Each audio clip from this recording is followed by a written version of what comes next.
Vegan diets are like sex. If it's not feeling good, you're doing it wrong. I'm going to show you how to do it right. The vegan diet, that is.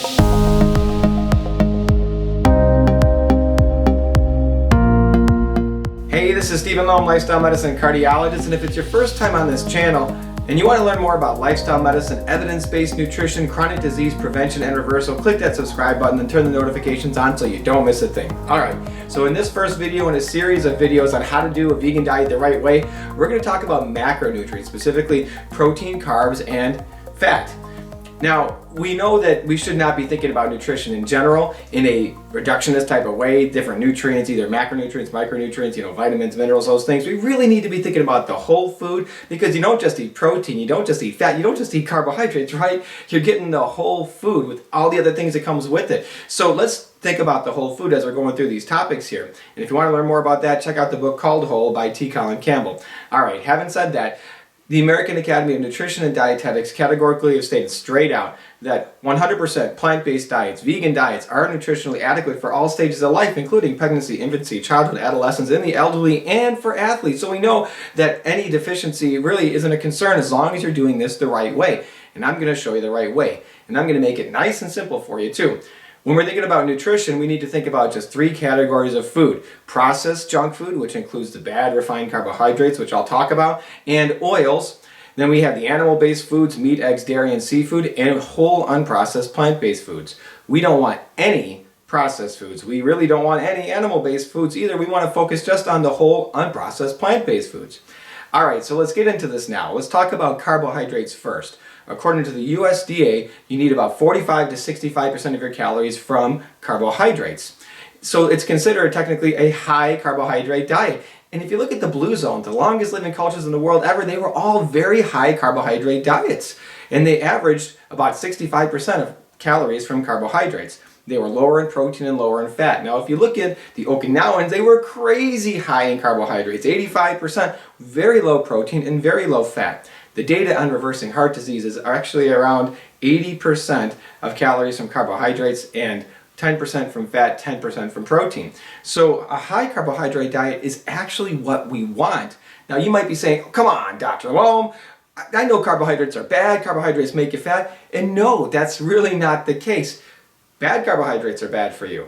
Good carbohydrates are good for you. And there's a huge difference. The bad carbohydrates, refined carbohydrates, white flour, white bread, white sugar, white rice, horrible for you. White pasta, that might actually be the most disease-causing food in the entire human diet out of anything possible, would be the refined carbohydrates. So avoid those at all costs. However, good carbohydrates come from unprocessed whole plant foods. Whole grains, fruits and vegetables, beans, even potatoes can be great sources of whole carbohydrates that carry with them fiber, carries with them nutrients, carries with them the things that you need, unlike those bad refined carbohydrates where all the fiber is stripped out and there's like no nutrients in them whatsoever. Focus on those good carbohydrates, and that's what the blue zones were consuming in their diet. Always remember, the whiter the bread, the sooner you're dead. It's as simple as that, right? How does that work? How can you eat these carbohydrates and lose weight? Well, your body doesn't want to take a carbohydrate and turn it into fat. It's something called de novo lipogenesis. Your body doesn't want to have to use all the energy up to take one type of a molecule of carbohydrate and convert it into a fat. It takes about a third of the energy of the carbohydrate just to convert it to fat to store it. It would rather burn the carbohydrate, or it would rather store it as glycogen in your liver or your muscles. So you're saying, Dr. Loam, come on, man, when I eat those donuts, it's making me gain weight, right? Those carbohydrates, those bad carbs, that's what's making me gain weight. Well, check out the donut, man. It's half calories from fat. Half of it from all the oils that are put in there. So those carbohydrates, you actually burn them off or you store them as glycogen, and then that fat is what goes right into your fat cells. The fat you eat is the fat you wear from your lips to your hips. That's what they say, right? So you want your diet to be a high carbohydrate diet like those blue zones, but you want your carbohydrates to come exclusively from those whole unprocessed plant-based foods. All right, let's move on to protein. Can you really get all the protein you need on a 100% plant-based diet? Well, a woman only needs 46 grams of protein per day, and a man only needs 56 grams of protein per day. Not that much. If you're an athlete, okay, maybe a little bit more, but overall it's about 0.8 grams of protein per kilogram body weight. And look at the strongest animals in the world: elephants, gorillas, rhinoceroses, horses. they get plenty of protein, and they're 100% herbivorous, so you can do it. Look at these athletes. Patrick Babomian, one of the strongest men in the world, can bench press 750 pounds. He broke a record with a yoke walk of 1,221 pounds, 100% plant-based. Rich Roll, 5 Ironman triathlons in 5 days, 100% plant-based. All these athletes, they can get their protein from plants. And yes, you can get all the protein you need from plant-based foods. Look at all these plant-based foods and how much protein they actually have in them, quite a bit. And let's do a quick comparison. 4 ounces of beef versus 4 ounces of black beans. You can get 24 grams of protein from each of these, but look at the calorie content. 320 calories for the beef and only 120 calories for the beans. And what else do you get? When you eat the beef, you get cholesterol, saturated fat, leading to heart disease risk. You get cancer problems. You get insulin-like growth factor going up, causing cancer, growth hormones, antibiotics, and it's just not good, right? So if you look at the beans, what do you get? No cholesterol, no saturated fat. It lowers heart disease risk. Beans, good for your heart. High in fiber, high in phytonutrients. It fights cancer. That's what we want, right? And when you choose the beef, guess what? You're also choosing to contribute to climate change, because animal agriculture, being the #1 cause of greenhouse gas emissions and species extinction, ocean dead zones, caused a lot of environmental destruction, right? And you're causing the harm to an animal too. If you couldn't kill the animal yourself, maybe you shouldn't be paying somebody else to do it for you, right?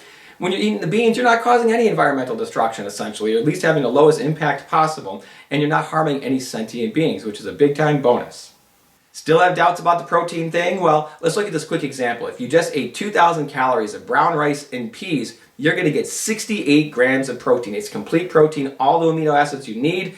If you have any doubts about that, go to chronometer.com, put in all your food on a plant-based diet, and you're going to see the amino acid profiles you get. It's phenomenal. I'll put the link for that in the description.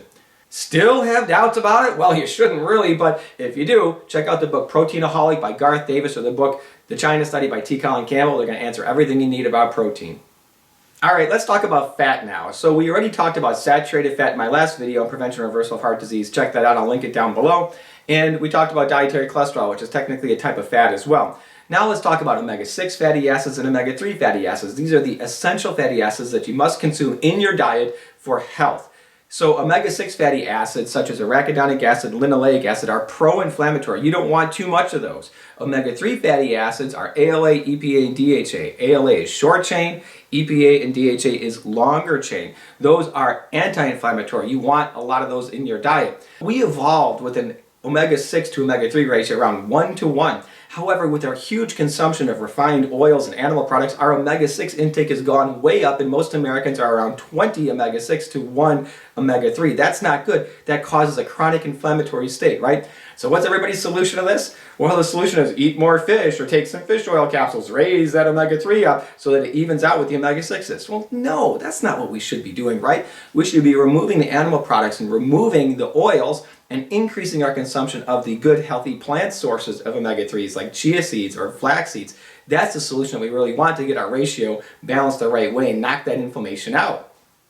And yes, I said oils are not good for you. Look at this chart on different types of oils. Not only do they all have significant amounts of saturated fat, but they're all very low in omega-3s compared to omega-6s, except for maybe the flaxseed oil. But still, it's very calorie dense, and the fat you eat is the fat you wear, so oils need to be minimized dramatically or completely eliminated from your diet. Now, to summarize, omega-6 fatty acids like linoleic acid, you get in your diet mostly from processed oils, right? And you convert that to arachidonic acid. Now, you could also consume arachidonic acid mostly from animal products. Then, that arachidonic acid gets converted into inflammatory molecules like eicosanoids, prostaglandins, leukotrienes, thromboxanes, and that causes inflammation. You don't want that, right? The omega-3 fatty acids from ALA you get in your diet from plant-based foods, chia seeds, hemp seeds, flax seeds, a lot of other plant-based foods as well. You then can convert that into longer chain fatty acids such as the EPA and the DHA, but you could consume EPA and DHA in your diet as well from fish oil or fish or other animal-based foods. All right, so then how much DHA do you need? That's the molecule that's important that everybody talks about, the long chain omega-3 DHA. You need about 150 to 300 milligrams per day of DHA. All right. But when you make that DHA, it converts it into anti-inflammatory molecules that can knock out inflammation. And that's exactly what we want. Resolvins, protectants, those good things, right? Come on, Dr. Loam. I'm just going to eat some fish every once in a while to get my omega-3s because I know those are so important, right? Well, okay, fine. If you want to do that, look at this comparison. Eating fish to get omega-3s is really no different than eating a Snickers bar to get peanuts, right? Remember, we got to think of the whole food. You don't just eat omega-3s, you're getting everything else that comes as baggage with that fish. Cholesterol, saturated fat, mercury, PCBs. Just like when you eat a Snickers bar, you don't just get peanuts, you're getting sugar, milk fat, oils, all these unhealthy things that you really don't want to get when you eat that Snickers bar, right? But that's just the way it is. The food comes as a whole package. All right, Dr. Lone, but I've also heard that you can't take all those short-chain omega-3s and convert them to long-chain. A lot of people just can't do that, right? Well, that's partially true, and so let's get into that. Let's check it out. So ALA, alpha-linoleic acid, can get converted in your body to DHA, the longer chain, and that's the one that we want, that's important for your overall health. Well, if you just had 2 tablespoons of chia seeds, you're taking in 5 grams of ALA. Some people can convert a high amount of that, about 9% over to DHA. That would get you 450 milligrams of DHA, way more than the recommended amount that you need of 150 to 300 milligrams. The average person converts about 3.8% of the ALA over to DHA, which if you still had those 2 tablespoons of chia seeds, that would be about 190 milligrams of DHA, which is plenty. However, a small percentage of people only can convert 2% of the ALA over to DHA. And if you had 2 tablespoons of chia seeds and you were one of those low converters, you'll only get about 100 milligrams of DHA, and that's not enough. All right, Dr. Lum, how do I know if I'm one of these low converters of ALA to DHA? Well, you don't, unless you get a blood level checked every year to check it out and see where your DHA levels are, or you could just say, forget about it, man. Every once in a while, a couple times a week, I'm going to take a DHA supplement that comes from algae, right? Because where do fish get it from? Fish get it from algae. Go straight to the source. It's a much cleaner way of getting your DHA.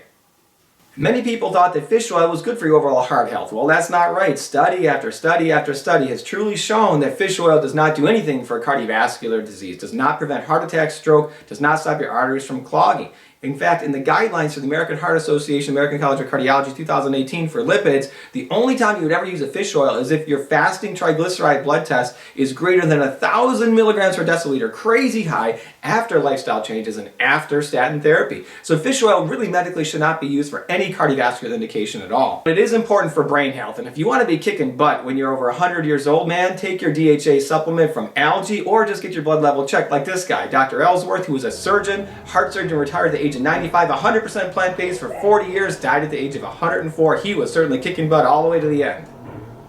Well, you may have heard that grass-fed beef has a lot of omega-3s in it. That's one of their marketing pitches, right? Well, let's look at it. 3.5 ounces of grass-fed beef has about 80 milligrams of ALA in it, all right? Well, you take 3.5 ounces of ground flaxseed and you get 17,500 milligrams of ALA. It blows away the grass-fed beef. As you know, when you eat the grass-fed beef, you get cholesterol and saturated fat, cancer risk, all this stuff that you don't want.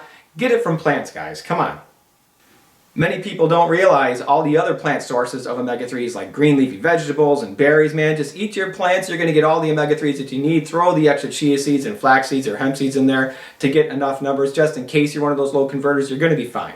Now I just want to make one last point about oil. Oil is not healthy. Concentrated fat calories, very low micronutrient density, and it is not good for you. It doesn't fill you up. There's no fiber. It contributes to weight gain.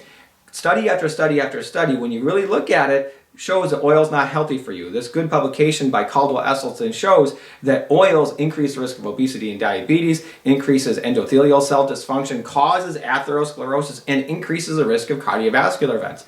Why is it that everybody says olive oil is so healthy for you? Well, they're always comparing it to animal fat. Yeah, when you compare olive oil to animal fat, olive oil is going to look awesome, right? That's what they call a substitutionary benefit. Oil is not healthy for you no matter what kind of oil you're talking about, whether it's coconut oil, sesame oil, olive oil, it doesn't matter. Oil is pure fat, calorie dense. The fat you eat is the fat you wear. Try to get it out of your diet as much as you can. Well, I hope you liked this video on macronutrients and how to do a vegan diet right. In the next part, we're going to go over some micronutrients, and we have future videos which are going to go over other topics on how to balance a plant-based diet, a vegan diet, the right way. Check out the links in the description below for my social media. Subscribe to my channel, turn the notifications on, and give me a comment. Let me know, when you're killing it with the plant-based diet, what is your macronutrient ratio? How are you doing with carbs, protein, and fat? See you next time.